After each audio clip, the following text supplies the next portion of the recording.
Halo Tribuners, selamat pagi. Hari ini Sabtu 22 Juni 2024. Kembali lagi bersama saya Salma Pitalohata tentunya di special interview. Tribuners, saat ini di subjek tribunambon.com, saya sudah bersama dengan Wakil Ketua LPSK, Lembaga Perlindungan Saksi dan Korban. Ada Pak Wawan Fahrudin. Oke. Selamat pagi, Pak. Pagi Mbak Salma. Mbak Salma benar Ya, ya? benar Iya. Salma. Tribuners Ambon Tabea. Oke, tapi ya, Pak, kalau boleh tahu nih Pak, LPSK sedang ada hajat apa di Kota Ambon? Ya, ya. Ini satu kehormatan ya bagi kami, lembaga negara independen yang diberikan mandat oleh Undang-Undang 31 2014 tentang perlindungan saksi dan korban. Kita sedang menghimpun teman-teman komunitas di Ambon untuk bisa bergabung dalam relawan yang kami sebut sebagai sahabat saksi dan korban. Ini kenapa Ambon? Karena bagi kami Ambon ini cukup strategis, wilayah dari timur Indonesia yang kemudian memiliki kerelawanan cukup baik ya, menurut penilaian kami, dengan jumlah penduduk yang mungkin kira-kira sekarang 1,9 jutaan ya, dengan tindak pidana yang mungkin relatif cukup besar. Sekitar kalau nggak salah data, saya ada data itu ada sekitar 2.300-an. Tapi sayangnya permohonan ke LPSK ini hanya di tahun 2003 hanya 65, artinya masih sangat kecil gitu. Oke, nah Pak, mungkin sebelum bicara lebih lanjut ya, Oke. terkait dengan agenda yang Wah, udah mau langsung aja. di awal mungkin Pak bisa jelaskan dulu nih, LPSK itu apa sih sebenarnya? Oh, Karena iya. mungkin meskipun LPSK sudah hampir 18 tahun ya Pak ya? 16 tahun. Oh, 16 tahun. Sudah 16 tahun, tapi banyak masyarakat yang belum tahu apa itu Iya. LPSK. Iya, betul-betul. Jadi gini, LPSK ini lembaga negara independen, Mbak. Kami dibentuk melalui Undang-Undang 13 2006, kemudian dirubah menjadi Undang-Undang 31 2014. Kami diberikan mandat untuk bisa memberikan perlindungan bagi saksi dan korban. Jadi sebetulnya pengertiannya cukup luas, bukan hanya saksi maupun korban, tapi juga ada saksi pelaku, terus kemudian ada pelapor, terus kemudian ada ahli yang bisa kita berikan perlindungan gitu. Nanti perlindungannya bisa macam-macam sih, tergantung dari permohonannya. Intinya ini perlindungan diberikan supaya saksi dan korban ini mau bersaksi agar kasus-kasus yang sedang diselidiki itu bisa terungkap. Betul, ya. Intinya mereka untuk bisa berani untuk bersaksi, kemudian mengungkapkan kebenaran supaya keadilan itu bisa dicapai lah kira-kira itu. Dan kita juga bisa memberikan bantuan pemulihan korban dalam bentuk misalnya kita bisa punya skema bantuan medis, kemudian ada bantuan psikologis dan lain sebagainya gitu. Oke. Nah Pak, ini siapa saja nih yang akan dilindungi oleh LPSK? Ya, tadi saya sampaikan ya, jadi LPSK itu melindungi saksi, kemudian saksi pelaku. Saksi pelaku ini sebetulnya mereka bagian dari pelaku tindak pidana, terus kemudian mereka berkomitmen untuk bekerja sama dengan aparat hukum untuk mengungkapkan kasusnya, supaya kebenaran terhadap kasusnya itu bisa terungkap dengan baik, kira-kira gitu. Kalau untuk ini nih, apakah semua saksi dan korban dilindungi dalam peradilan yang biasa saja atau juga militer juga? Oh gini, jadi ada 10 jenis tindak pidana yang kita tindak pidana tertentu ya, diamanatkan oleh Undang-Undang 31 2014 itu. Pertama, kaitannya dengan pelanggaran HAM berat, Pak. Jadi ada banyak peristiwa-peristiwa pelanggaran HAM berat itu yang diamanahkan oleh Presiden yang kemudian ditangani oleh LPSK. Kemudian yang tindak pidana kedua, terorisme. Kemudian ada kekerasan, baik itu kekerasan seksual maupun kekerasan seksual terhadap anak. Kemudian ada tindak pidana penganiayaan, ada korupsi, pencucian uang, perdagangan orang, terus tindak pidana lainnya sepanjang korban maupun saksinya terancam jiwanya. Nah, inilah yang kemudian para objek atau subjek terlindung dari yang diberikan perlindungan oleh LPSK maupun pemulihan hak-haknya gitu. Oke. Intinya jangan takut melapor. Oh iya dong, Jangan iya. takut Iya. bersaksi juga. Harus bernyali, harus berani bernyali untuk bersaksi. Oke. Nah, Pak, apa ada syarat tertentu supaya saksi atau korban itu bisa dilindungi oleh Iya. LPSK? Pasti ya kalau itu, tapi prinsipnya begini, LPSK itu terbuka bagi siapa saja. Kami rumah berlindung bagi para terlindung gitu ya. Dan kita nggak akan memberikan diskriminasi apapun, baik itu karena jarak geografis, karena gender dan lain sebagainya. Kita melakukan perlakuan yang sama. Tapi sepanjang kemudian permohonan itu memenuhi 2 syarat, Mbak. Syarat formil, ada kelengkapan datanya, kemudian syarat materialnya, bahwa peristiwa itu benar-benar terjadi gitu. Kira-kira begitu ini ya. Nah, bagaimana kalau misalnya LPSK justru yang datang ke LPSK ini dia mengaku sebagai korban atau saksi, tapi ternyata dia nih pelaku. Ya, jadi oke. Jadi gini, ketika ada 2 mekanisme yang kami terapkan di LPSK ya. Jadi pertama mekanisme permohonan. Permohonan ini bisa disampaikan secara langsung, bisa lewat email, bisa lewat WA, bisa lewat berbagai macam kanal informasi kita buka supaya lebih memudahkan akses bagi pemohon. Terus yang kedua, untuk kasus-kasus tertentu kita bisa melakukan pendalaman secara proaktif. Jadi kasus-kasus tertentu itu yang dimaksud adalah kasus-kasus yang dimana ada atensi publik di situ. Kemudian dampak dari kasus itu akan cukup luas dan berdampak kepada masyarakat. Kira-kira begitulah ya. Nah, itu yang kemudian kita proaktif untuk bisa melakukan pendalaman gitu. Kira-kira gitu Mbak ininya. Nah, Pak, ini soal tadi yang pertanyaan saya nih soal peradilan militer itu belum dijawab. Ini kalau korban saksi yang misalnya bersinggungan dengan aparat TNI atau Polri juga. Iya, betul. Kasus terakhir yang dilindungi LPSK itu kasusnya Ferdi Sambo ya. Nah, itu juga. Jadi gini, sepanjang itu tindak pidana itu pelaku tindak pidana itu bukan pelaku utama, kita bisa memberikan perlindungan. Itu, misalnya kayak tadi saksi pelaku, dia itu sebetulnya kan bagian dari tersangka ya. Tapi dia yang berkomitmen kepada penegak hukum untuk bisa mengungkapkan kebenaran. Nah, itu jadi subjek dari terlindung juga gitu kayak gitu. Nah, tadi kan Pak juga sebutkan kalau LPSK ini menerima aduan juga melindungi saksi maupun korban tidak mengenal geografis dan sebagainya. Artinya ini LPSK kan jangkauan kerjanya di seluruh Indonesia, termasuk di Maluku.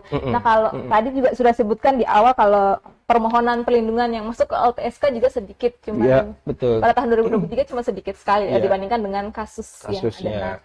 Mungkin tadi bisa dijelaskan sedikit kembali ya, lagi mungkin lebih jelasnya lagi nih terkait dengan permohonan perlindungan yang masuk ke LPSK dari wilayah Maluku. Iya, jadi gini, emang mandat dari undang-undang itu kan kita itu memberikan perlindungan dan pemulihan hak-hak korban itu bagi seluruh warga negara ya. Artinya tidak mengenal wilayah geografis dimanapun sepanjang itu warga negara Indonesia bisa kita lindungi. Yang jadi problem adalah hari ini kita punya banyak keterbatasan pasti ya Mbak. Jadi kita punya keterbatasan sarana prasarana, dukungan SDM, anggaran dan lain sebagainya. Oleh karena itu sebetulnya kemarin juga waktu sampai di sini di Ambon kami sudah beraudiensi dengan Pak PJ Gubernur, kemudian Pak Kapolda, kami minta dukungan supaya kami ini diberikan dukungan untuk membuat kantor perwakilan di Maluku. Jadi harapannya ketika ada kantor perwakilan LPSK di Maluku bisa menjangkau Maluku Utara, kemudian sampai ke Papua lah, kira-kira gitu. Nah, yang kedua langkah yang kami lakukan, kalau memang kantor perwakilan itu memerlukan proses cukup panjang, kami menggandeng teman-teman komunitas. Nah, hari ini kita berkegiatan di sini. Jadi ada perlindungan berbasis komunitas yang kita sebut sahabat saksi dan korban. Jadi juga saya mengajak rekan-rekan pegiat kemanusiaan, teman-teman NGO, media, mahasiswa dan lain sebagainya lah, elemen-elemen yang ada di masyarakat untuk ayo sama-sama kita bergabung di dalam sahabat saksi dan korban. Oke, jadi ini terkait dengan program LPSK yang memang sekarang sedang difokuskan ya di Maluku. Nah, ini mungkin karena sudah di sounding dari awal tadi dan ini tetap di sounding juga Pak, mungkin bisa dijelaskan lagi supaya Tribuners masyarakat Maluku tahu lebih jelasnya lagi nih tentang sahabat saksi dan korbannya. Iya, betul. Nah, ini bisa dijelaskan lebih jelas Pak tentang program ini.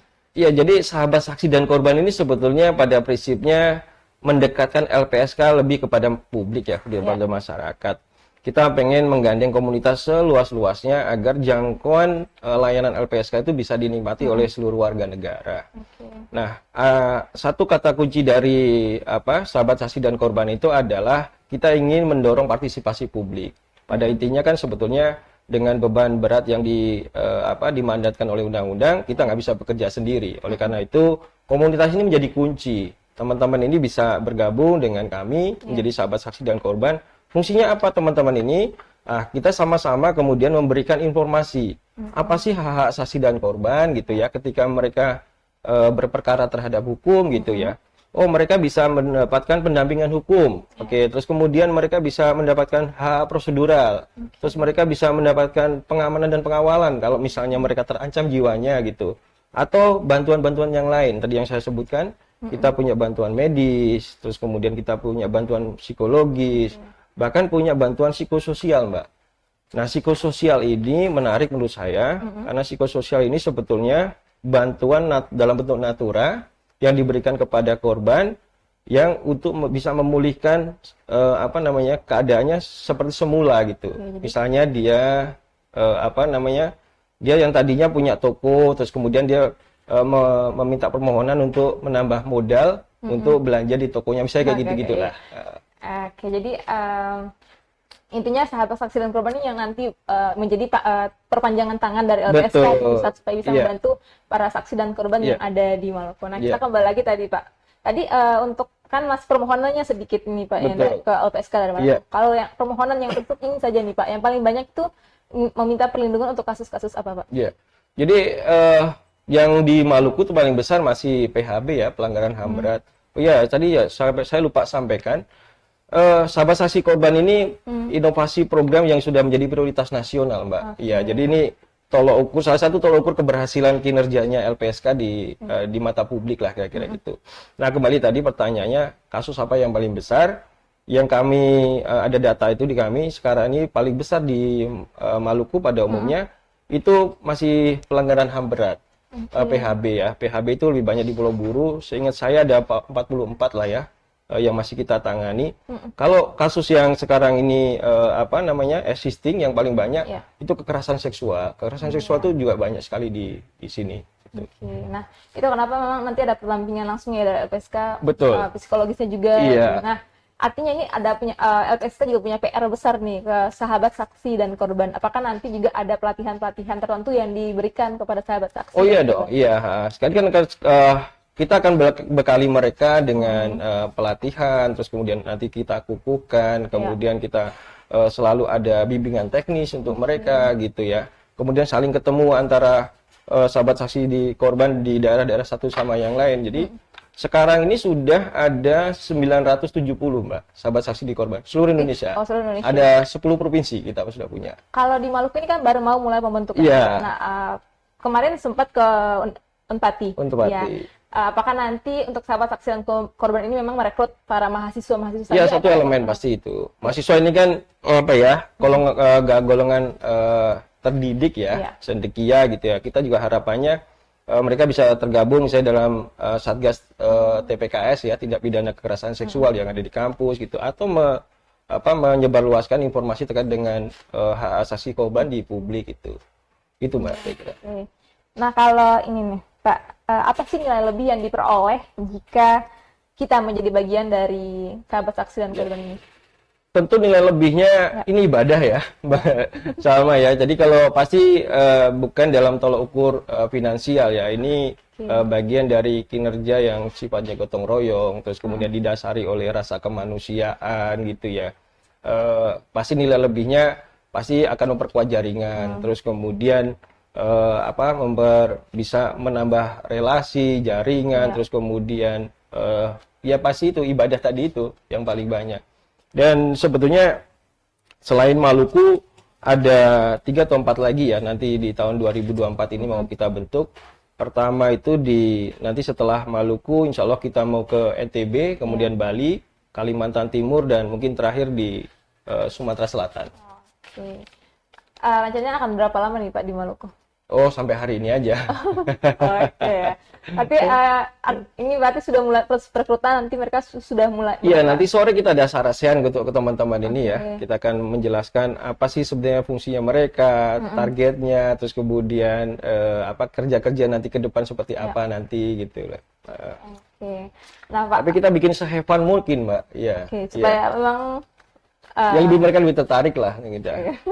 Selain tertarik, mereka juga akan mendampingi para korban dan yang butuh lebih banyak bantuan. Iya, bantuan ke mereka. Nah, Pak, ini kan sudah ada sahabat saksi dan korban ini, Pak. Tapi kalau kita di Maluku ya sudah dibentuk. Nah, kalau kita bicara sudah Pak sebutkan di awal tadi wilayah di Maluku ini kan besar, ada 11 kabupaten kota di Maluku ini, Pak. Ada besar sekali, kemudian ada banyak sekali kasus. Di kasus yang ada di Polda Maluku saja itu per 2023 ada 2000 lebih kasus, Betul. tapi yang masuk ke LPSK baru 80, Baru 65. 65 ya. Iya, 65 di 2023. Bahkan Ya. tahun kemarin cuma 21.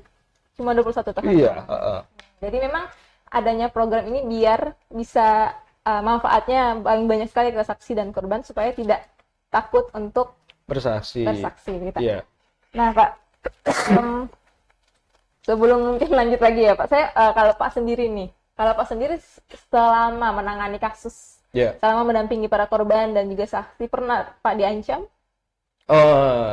Sementara belum, dan sementara belum. semoga nggak pernah ada gitu. Oke. Tapi potensi itu akan selalu ada. Jadi yang kita tangani ini mungkin kasus-kasus yang cukup berat, banyak juga ada relasi kuasa di situ, banyak kepentingan di situ gitu. Jadi memang kita diberikan pengamanan dan pengawalan ya bagi pimpinan LPSK ataupun bagi saksi juga yang merasa terancam jiwanya.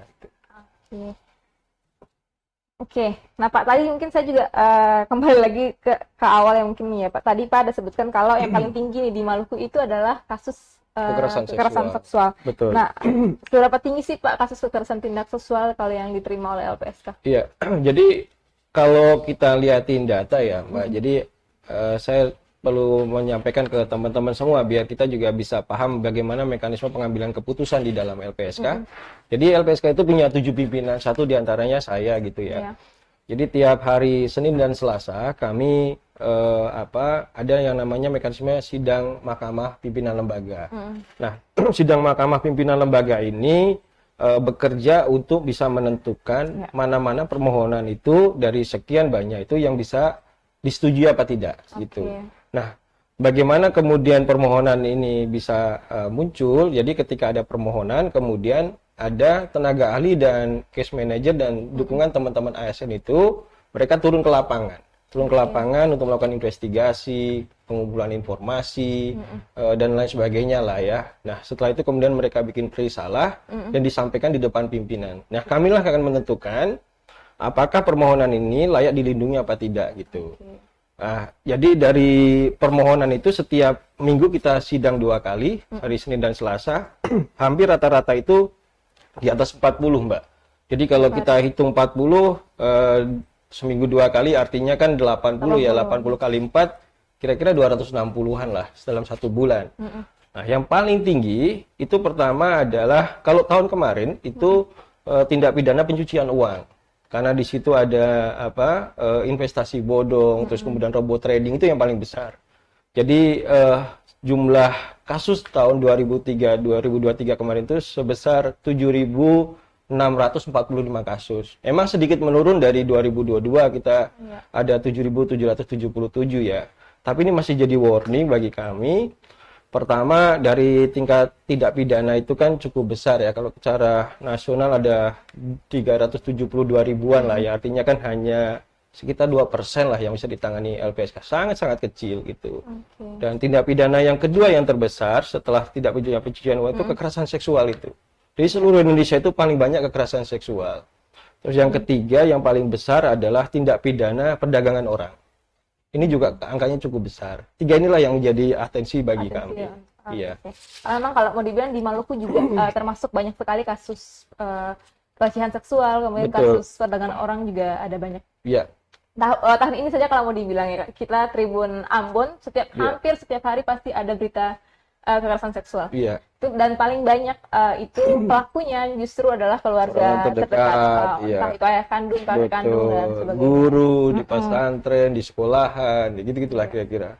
Polanya hampir sama. Ya, dan memang ya, Pak, ini juga mungkin sebagai informasi nih untuk LPSK ya. Kalau kemarin sempat kalau untuk kasus perdagangan orang misalnya di Tanimbar, itu ada, tapi ini orang dari Jawa didatangkan ke Maluku, kemudian dipekerjakan di sana itu mereka lama untuk mendapatkan perlindungan, butuh menunggu sekitar 1-2 tahun baru ada LSM lokal di sini yang membantu mereka ke sana. Iya. Nah, jadi mungkin ya dengan adanya LPSK ini supaya juga ke masyarakat tahu ya, ke masyarakat ke Tribuners tahu kalau misalnya kalian butuh perlindungan jangan takut langsung datang ke LPSK, apalagi sekarang sudah ada sahabat saksi dan korban. Betul. Ya, nah Pak, soal untuk adanya sahabat saksi dan korban ini Pak, kan mereka baru nih Pak, baru mau diterjunkan dengan kondisi Maluku yang ini Kalau dari Pak sendiri nih, selama di LPSK menangani kasus-kasus dari Maluku, apa ada tantangan ketika melakukan perlindungan ke saksi dan korban di Maluku? Iya, jadi sebetulnya saya belum bisa menjawab secara akurat ya pertanyaan tadi dari Mbak Salma. Pertama itu kan saya sendiri dengan pimpinan yang lain ya, itu apalagi yang saya ya, itu kami itu baru membacakan sumpah di depan Presiden itu tanggal 15 Mei lalu. Oh, ini Jadi sebetulnya kami itu belum genap bekerja selama 2 bulan itu Mbak. Ya, tapi secara umum saya bisa sampaikan pertama tadi itu tantangannya tentu kendalanya terkait dengan sarana prasarana ya. Kami baru punya 2 kantor perwakilan, ada di Jogja dan Sumatera. Tahun ini kita punya target untuk bisa mengembangkan di Jawa Tengah, Jawa Timur, dan di NTT. Kita punya 1 kantor penghubung di Bangka Belitung gitu. Jadi mesti cuman hanya baru 3 dan 3 yang akan terbentuk gitu. Idealnya bagi kami minimal ada minimal 20 kantor perwakilan di seluruh Indonesia gitu. Apa kriterianya? Kemarin juga udah saya sampaikan ke teman-teman di pegiat yang mau menjadi sahabat saksi dan korban. Sekurang-kurangnya ada 3 parameter Mbak Salma. Pertama adalah daerah-daerah yang memiliki tindak pidana cukup besar gitu. Yang kedua kaitannya dengan daerah-daerah dengan kondisi tertentu tadi yang Mbak Salma tetap sampaikan itu. Mungkin di daerah-daerah perbatasan ya, perbatasan laut, terus kemudian perbatasan PLBN, pos lintas batas negara gitu. Nah itu kan wilayah-wilayah yang rawan tindak pidana perdagangan orang gitu. Nah yang ketiga parameternya adalah di daerah-daerah yang kami sebut afirmasi atau untuk kepentingan strategis nasional gitu. Itu bisa jadi yang memiliki atensi misalnya di Aceh, di Papua ataupun misalnya di IKN. Ini kan untuk kepentingan strategis nasional dan banyak kasus pelanggaran HAM berat lah di situ. Kira-kira gitu Mbak. Nah kalau tadi kan soal country nih ya Pak, termasuk LPSK. Kalau tadi sudah bertemu dengan PJ Gubernur Maluku Pak Sardi, itu bagaimana responnya Pak? Bagus, beliau bagus. Dia bilang kemarin tolong sampaikan aja surat kepada kami biar kami bisa mengalokasikan misalnya nanti bantuan dalam bentuk hibah bangunan atau hibah tanah atau apapun lah nanti bentuknya yang diminta oleh LPSK gitu. Saya sangat mengapresiasi dari dukungan dari Pak PJ Gubernur. Oke. Nah Pak, kemudian ini mungkin pertanyaan yang terakhir nih Pak. Apa harapan LPSK melalui program Sahabat Saksi dan Korban ini? Ya, harapannya kami butuh dukungan cukup luas ya dari masyarakat Maluku, apalagi khususnya di Kota Ambon, sehingga pelindungan bagi saksi maupun korban bisa dilakukan dengan baik. Kita menggalang komunitas seluas-luasnya. Jadi saya kembali lagi. Kami mengharapkan dukungan dan partisipasi aktif dari para pegiat, daripada aktivis, kemudian media, daripada mahasiswa untuk bisa bergabung di dalam Sahabat Saksi dan Korban. Oke, baik. Saya kira itu Pak, terima kasih. Terima kasih. Semoga informasi ini bermanfaat bagi Tribunal, bagi masyarakat di Maluku ya khususnya. Siap. Nah, Tribunal ini sebelum kita mengakhiri bincang-bincang kita pada pagi hari ini, ada mungkin pemutaran video biar warga Maluku lebih mengetahui lagi tentang apa itu LPSK.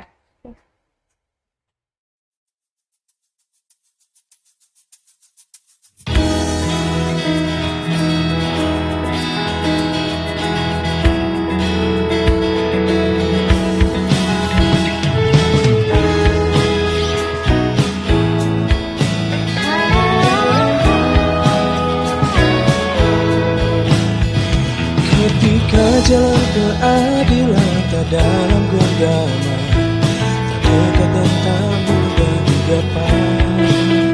Saat kejahatan menolongmu atau dilawan, jangan takut berjuang. Selama masih ada cahaya di hati kita, kebaikan kekal dan lantang bersuara.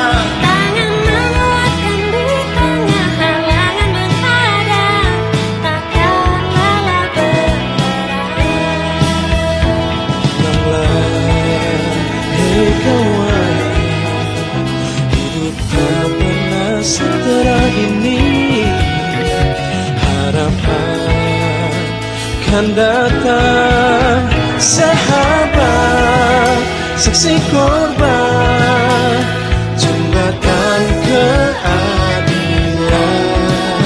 Sahabat, saksi korban, sinari kegelapan, lindungi mereka, jamin keselamatan, setia tahap peradilan.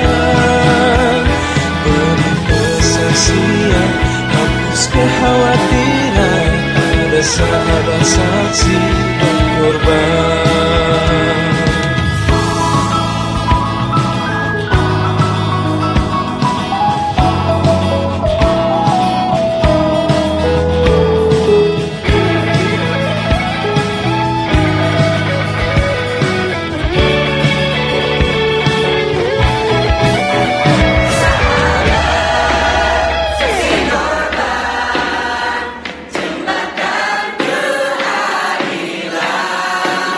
Sahabat, saksi korban, sinari kegelapan. Sahabat, saksi korban, jembatan keadilan. Sahabat, saksi korban, sinari kegelapan.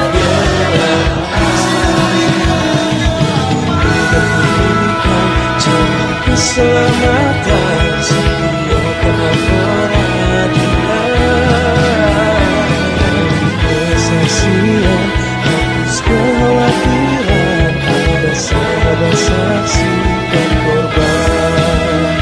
Ada sahabat saksi dan korban. Ada sahabat saksi dan korban.